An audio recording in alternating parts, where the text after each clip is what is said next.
dire, c'est que Michael Jackson a pris toute l'infinité du chiffre 8, la pureté et la beauté du chiffre 8, et il a pris également toute la grâce et la chance du chiffre 7. Je ne vous apprends rien sur le fait que Michael Jackson avait une fascination pour ce chiffre.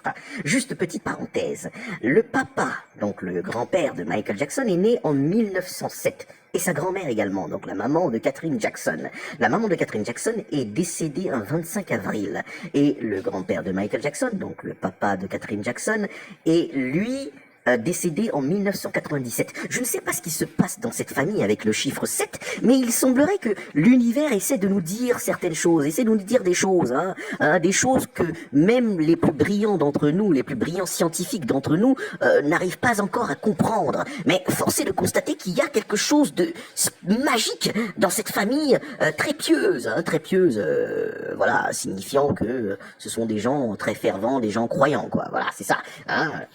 On vous apprend rien également que le chiffre 7 dans la Bible, dans les histoires bibliques, est un chiffre particulier, un chiffre magique, d'une certaine manière, si je peux le dire comme ça sans blasphémer. Pardonnez-moi, mais un chiffre magique. Michael Jackson était magique.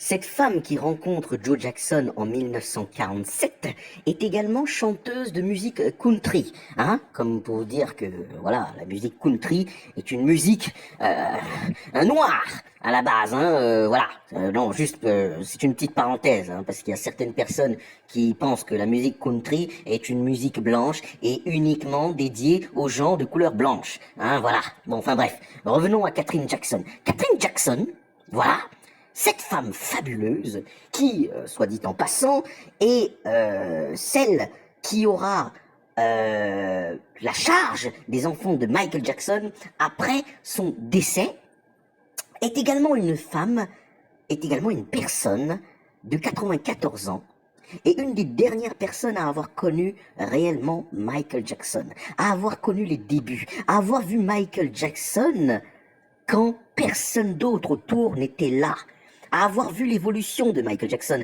Écoutez, on a perdu Quincy Jones. On a perdu Bruce Sweden. Michael Jackson n'est plus là. Qui d'autre peut nous parler aussi bien de Michael Jackson en toute pureté? Non, sincèrement, parce que oui, d'accord, ok, d'accord. Il en existe encore plein d'autres qui ont vu Michael Jackson évoluer et qui ont connu certains secrets de Michael Jackson. Bon, d'accord. Mais je vous parle là d'une personne qui l'a vu à ses débuts, dans son plus simple appareil, et même qui aurait changé ses couches. Non, pardon, qui a changé ses couches? C'est tenté de croire que Michael Jackson avait des couches une fois de plus. Mais ce que je veux dire,